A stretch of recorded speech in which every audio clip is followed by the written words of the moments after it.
بسم اللہ الرحمن الرحیم۔ السلام علیکم ناظرین۔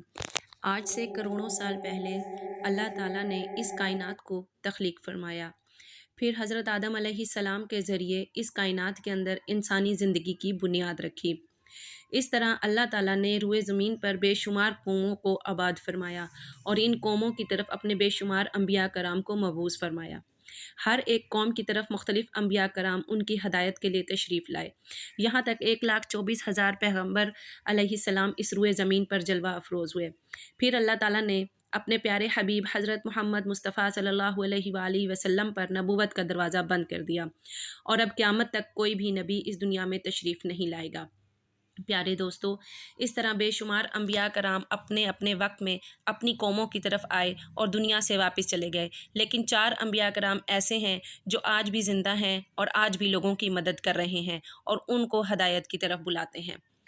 مختلف روایات اور احادیث نبوی صلی اللہ علیہ وآلہ وسلم کی روشنی میں 4 ایسے معتبر انبیاء کرام ہیں کہ جن کو اللہ تعالیٰ نے ابھی تک زندہ رکھا ہوا ہے، لیکن سوال یہ ہے کہ وہ 4 نبیوں کو اللہ پاک نے کہاں رکھا ہوا ہے، وہ کب تک زندہ رہیں گے؟ ناظرین گرامی، پہلے نبی جن کو اللہ پاک نے موت نہیں دی اور جن کو ہمیشہ زندہ رہنے کا ذکر اللہ پاک نے خود قرآن پاک میں کیا ہے، وہ ہیں حضرت عیسیٰ علیہ السلام۔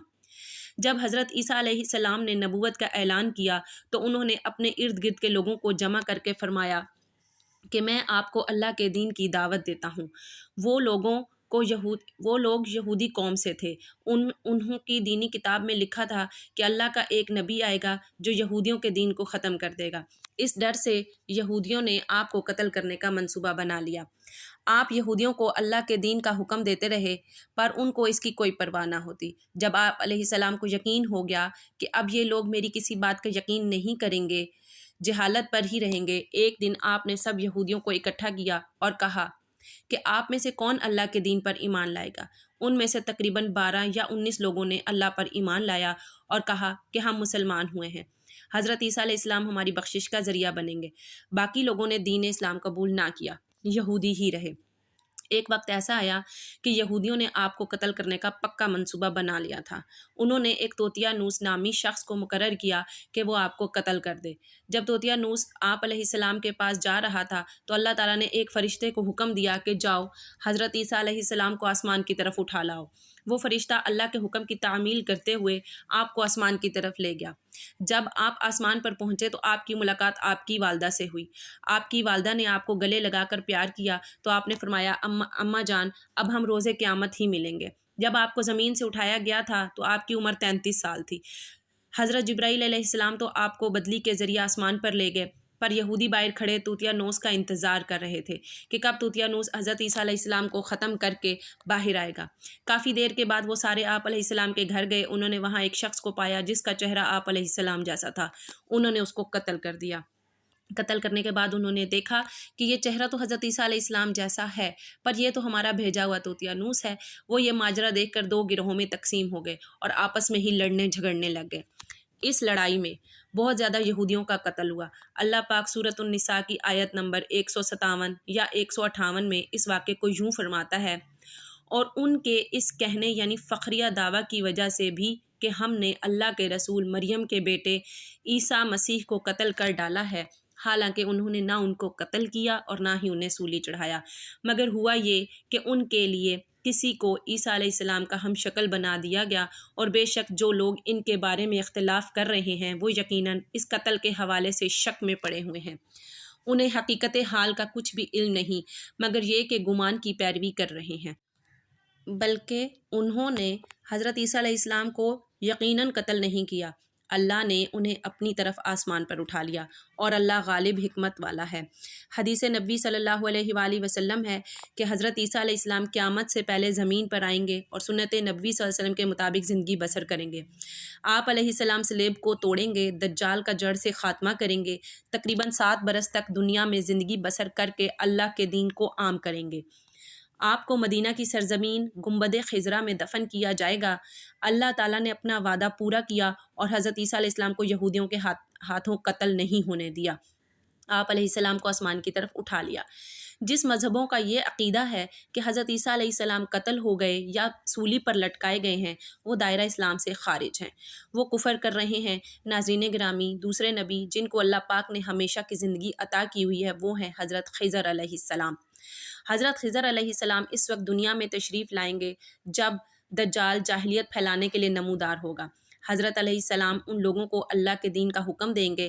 ایک روایت میں ہے کہ حضرت محمد صلی اللہ علیہ وسلم اپنے صحابہ کرام کو حضرت خضر علیہ السلام کا قصہ سنا رہے تھے کہ آپ نے فرمایا کہ حضرت خضر علیہ السلام کا باپ ایک بادشاہ تھا جو حضرت خضر علیہ السلام کو اپنی بادشاہت نوازنا چاہتا تھا، لیکن حضرت خضر علیہ السلام کو دنیا کی بادشاہت پسند نہ آئی تو اس نے اپنے والد کی سلطنت کا جانشین بننے سے انکار کر دیا اور اپنے والد گرامی سے ناراض ہو کر جنگل میں جا کر رہنے لگے جہاں ان کو کوئی بھی ڈھونڈ نہ سکا۔ آپ کا گزر ایک آب حیات چشمے سے ہوا، اس چشمے سے پانی پی کر آپ تا حیات زندہ رہنے میں کامیاب ہو گئے۔ آپ تا حیات زندہ رہنے کا ذکر کافی روایات میں ملتا ہے۔ حضرت انس رضی اللہ تعالیٰ عنہ نے ایک روایت میں آپ کا ذکر اس طرح کیا ہے کہ جب اللہ کے نبی اکرم صلی اللہ علیہ وآلہ وسلم کا وصال ہوا تو ایک بزرگ سارے مجمع سے ہوتا ہوا آپ صلی اللہ علیہ وسلم کی میت کے پاس آ کر رک گیا۔ اس نے کچھ پڑھا اور واپس چل بسا۔ اس کے جانے کے بعد وہاں موجود صحابہ کرام نے پوچھا کہ یہ کون شخص ہے، اس شخص کے بارے میں کوئی علم رکھتا ہے؟ حضرت علی بولے جی ہاں، یہ حضرت خضر علیہ السلام ہے۔ حضرت خضر علیہ السلام اللہ کے حکم سے مصیبت زدہ لوگوں کی رہنمائی کرتے ہیں۔ آپ علیہ السلام لوگوں سے صلاح کر کے ان کو اللہ کے حکم کے مطابق زندگی بسر کرنے کا حکم دیتے ہیں۔ ایک روایت میں ہے کہ حضرت خضر علیہ السلام سمندروں میں مصیبت زدہ کی مدد کرتے ہیں۔ حضرت خضر بہت نیک اور خدا ترس انسان تھے۔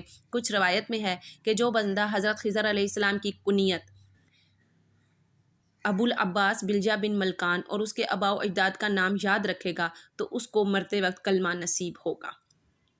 حضرت عیسیٰ علیہ السلام اور حضرت خضر علیہ السلام کے بعد تیسرے نبی حضرت الیاس علیہ السلام کا ذکر آتا ہے۔ آپ کا ذکر قرآن پاک میں 2 جگہوں میں موجود ہے۔ تفسیر مرحائی میں مرکوز ہے کہ حضرت الیاس علیہ السلام کو ایک نورانی گھوڑے پر بٹھا کر آسمان کی طرف لے جایا گیا تھا۔ حضرت انس رضی اللہ تعالیٰ عنہ سے مروی ہے کہ میرا اور حضرت محمد صلی اللہ علیہ وآلہ وسلم کا گزر ایک پہاڑی سے ہوا۔ وہاں سے گزرتے ہوئے ہمیں ایک آواز سنائی دی، اے اللہ مجھے بھی حضرت محمد صلی اللہ علیہ وآلہ وسلم کا امتی بنا دے۔ یہ آواز سنتے ہی اللہ کے نبی نے مجھے فرمایا، اے انس رضی اللہ تعالیٰ عنہ، اس آواز کا پتہ لگاؤ یہ کون ہے۔ حضرت انس رضی اللہ تعالیٰ عنہ فرماتے ہیں کہ میں جب اس پہاڑی کے اندر گیا تو کیا دیکھتا ہوں، ایک سفید پوش بزرگ اللہ کی عبادت میں مشغول تھا۔ جب اس نے مجھے دیکھا اور کہا، اے بندے تو محمد صلی اللہ علیہ وسلم کا صحابی ہے؟ حضرت انس نے ہاں میں جواب دیا۔ اس بندے نے کہا کہ میرا سلام محمد کو پہنچا دو اور محمد صلی اللہ علیہ وسلم سے عرض کرنا کہ حضرت الیاس علیہ السلام آپ کو ملنا چاہتے ہیں۔ میں نے واپس آ کر حضرت الیاس کا پیغام آپ کو دیا تو آپ صلی اللہ علیہ وسلم مجھے ساتھ لے کر وہاں چلے گئے۔ حضرت الیاس علیہ السلام کے پاس پہنچے تو میں پیچھے ہٹ گیا۔ حضرت محمد صلی اللہ علیہ وآلہ وسلم اور حضرت الیاس علیہ السلام کافی دیر تک آپس میں بات چیت کرتے رہے۔ اللہ کی طرف سے آسمان سے کھانا نازل ہوا تو حضرت محمد صلی اللہ علیہ وآلہ وسلم نے مجھے بھی پاس بلا لیا۔ ہم تینوں نے مل کر کھانا کھایا۔ جب کھانا ختم ہوا تو میں نے دیکھا ایک سفید پرندہ آسمان سے نیچے کی طرف آ رہا ہے۔ وہ حضرت الیاس علیہ السلام کے پاس آیا تو حضرت الیاس علیہ السلام اس پر سوار ہو کر آسمان کی طرف چلے گئے۔ کچھ علماء نے لکھا ہے کہ حضرت خضر اور حضرت الیاس علیہ السلام ہر رمضان شریف میں بیت المقدس میں تشریف لاتے ہیں اور روزہ رکھتے ہیں۔ حج کے موقع پر حج ادا کرتے ہوئے دکھائی دیتے ہیں۔ یہ دونوں نبی علیہ السلام بر اور بحر میں مصیبت زدہ لوگوں کی مدد کرتے ہیں۔ چوتھے نبی جو ابھی تک زندہ ہیں وہ حضرت ادریس علیہ السلام کے بارے زندہ ہونے کی روایات ملتی ہیں۔ قرآن مجید کی سورۃ مریم کی آیت 56 اور 57 میں آپ کا ذکر اس طرح ملتا ہے کہ وہ ایک نیک پرہیزگار انسان اور نبی تھے کہ اللہ تعالیٰ نے حضرت ادریس علیہ السلام کو جنت میں اٹھا لیا تھا۔ شب معراج کے موقع پر چوتھے آسمان پر حضرت محمد صلی اللہ علیہ وآلہ وسلم اور حضرت ادریس کی ملاقات ہوئی تھی۔ حضرت ادریس علیہ السلام کا چھٹے آسمان پر ہونے کا بھی ذکر ملتا ہے۔ حضرت ادریس علیہ السلام زمین کی سیر و سیاحت کے ساتھ ساتھ اللہ کے ذکر میں مشغول رہتے تھے۔ حضرت ابن عباس رضی اللہ تعالیٰ عنہ نے فرمایا ہے کہ حضرت ادریس علیہ السلام ایک درزی کا کام کرتے تھے۔ آپ کپڑوں کی سلائی کرتے جاتے اور اللہ کا ذکر بلند کرتے جاتے تھے۔ جب شام ہوتی تو آپ کی نیکیاں بے تحاشا ہو جاتی تھیں۔ زمین پر رہنے والوں انسانوں سے سب سے زیادہ نیکیاں آپ کی اللہ کے ہاں شمار ہوتی تھیں۔ آپ کو زندہ آسمان کی طرف اٹھا لیا گیا تھا، پر آپ نے موت کے فرشتے سے کہا کہ مجھے موت کا مزہ چکھنا ہے۔ آپ کے کہنے پر موت کے فرشتے نے آپ کی جان نکال لی اور پھر اللہ کے حکم سے آپ کو زندہ کر دیا گیا۔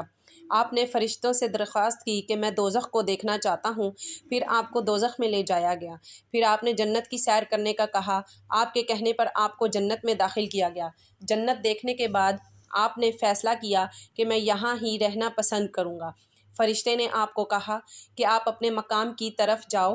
اسی وقت اللہ کی طرف سے فرشتے کو حکم ملا کہ ادریس علیہ السلام کو یہاں ہی رہنے دیا جائے۔ ناظرین محترم، ہم امید کرتے ہیں کہ آج کی اس ویڈیو سے آپ کو بہت ساری معلومات ملی ہوں گی۔ اس ویڈیو کو لائک اور شیئر بھی کر دیجئے گا اور مزید اسلامک ویڈیوز کے لیے ہمارے چینل کو سبسکرائب بھی کر دیجئے۔ جلد ہی ایک نئی ویڈیو کے ساتھ حاضر ہوں گے، تب تک اپنا بہت خیال رکھیے گا۔ اللہ نگہبان۔